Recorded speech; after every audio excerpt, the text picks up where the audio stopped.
Sigmund Freud की theory of humour में हंसी को साइकिक एनर्जी का रिलीज के रूप में देखा जाता है। जब हम दर्द का सामना करते हुए हंसते हैं तो हम कुछ समय तक उस पीड़ा पर काबू पा लेते हैं, जिससे उस दर्द पर हम नियंत्रण पा लेते हैं। हंसने से हम दर्द को हमारी कॉन्शियसनेस पर पूरी तरह से हावी होने से रोकते हैं। तो ये फ्रॉइड का हास्य सिद्धांत हमारे वीडियो से कैसे जुड़ा है?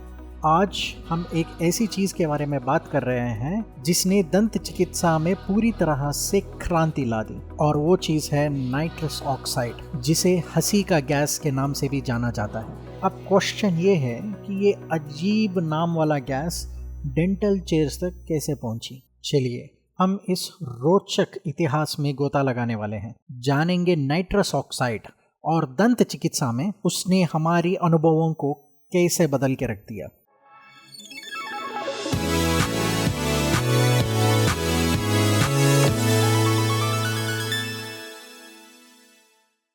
सबसे पहले हमारे सामने प्रश्न आता है कि ये नाइट्रस ऑक्साइड क्या है। केमिकली ये नाइट्रोजन और ऑक्सीजन से बना एक रंगहीन गैस है, जिसे हम N2O के नाम से भी जानते हैं।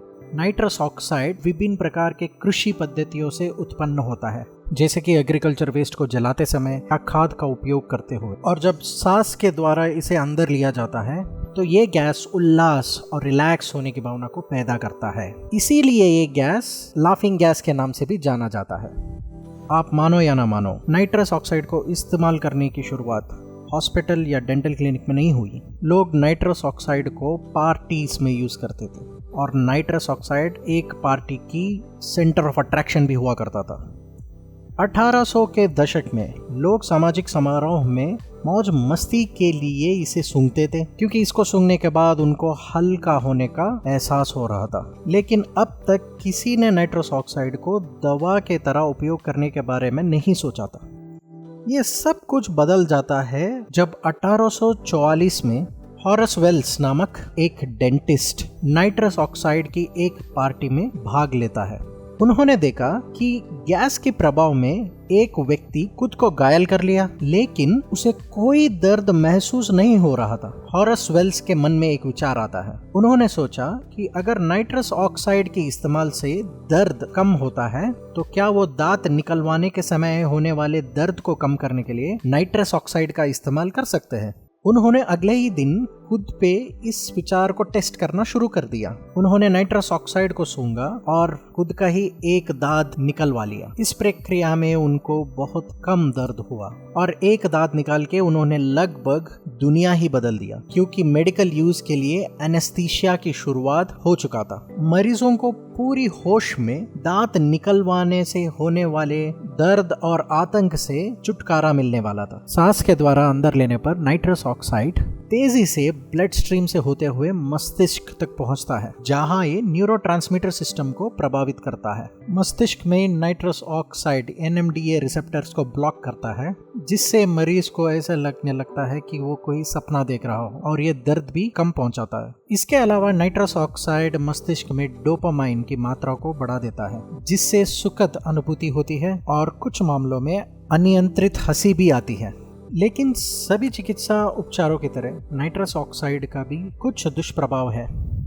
आम साइड इफेक्ट्स में चक्कर आना और सिर दर्द शामिल है, पर उचित तरीके से प्रयोग किया जाने पर नाइट्रस ऑक्साइड सामान्य तरीके से सुरक्षित ही होता है। लेकिन लंबे समय तक इसकी अत्यधिक उपयोग से ऑक्सीजन की कमी हो सकती है और नर्व डैमेज भी हो सकता है। तो आज दंत चिकित्सा में नाइट्रस ऑक्साइड का उपयोग कैसे किया जाता है? नाइट्रस ऑक्साइड अभी छोटे मोटे दंत प्रक्रियाओं के लिए बेहोश करने के सबसे लोकप्रिय विधियों में से एक है। इससे रोगियों को आराम मिलता है और दर्द के बारे में उनकी चिंता भी कम होती है। लेकिन सबसे अच्छी बात यह है कि इसका असर बहुत ही जल्दी खत्म हो जाता है, इतनी जल्दी कि डेंटल ट्रीटमेंट के बाद एक व्यक्ति खुद गाड़ी चला के घर भी जा सकता है। हालांकि आज नाइट्रस ऑक्साइड डेंटल ट्रीटमेंट में सिर्फ एकमात्र विकल्प नहीं है। आज विकल्पों के रूप में अनेक प्रकारों के सेडेटिव्स अवेलेबल है, जिनका उपयोग गंभीर प्रक्रियाओं के लिए किया जाता है। तो अमीरों की पार्टियों से लेकर दर्द रहित दंत चिकित्सा में नाइट्रस ऑक्साइड का सफ़र निश्चित रूप से दिलचस्प रहा है।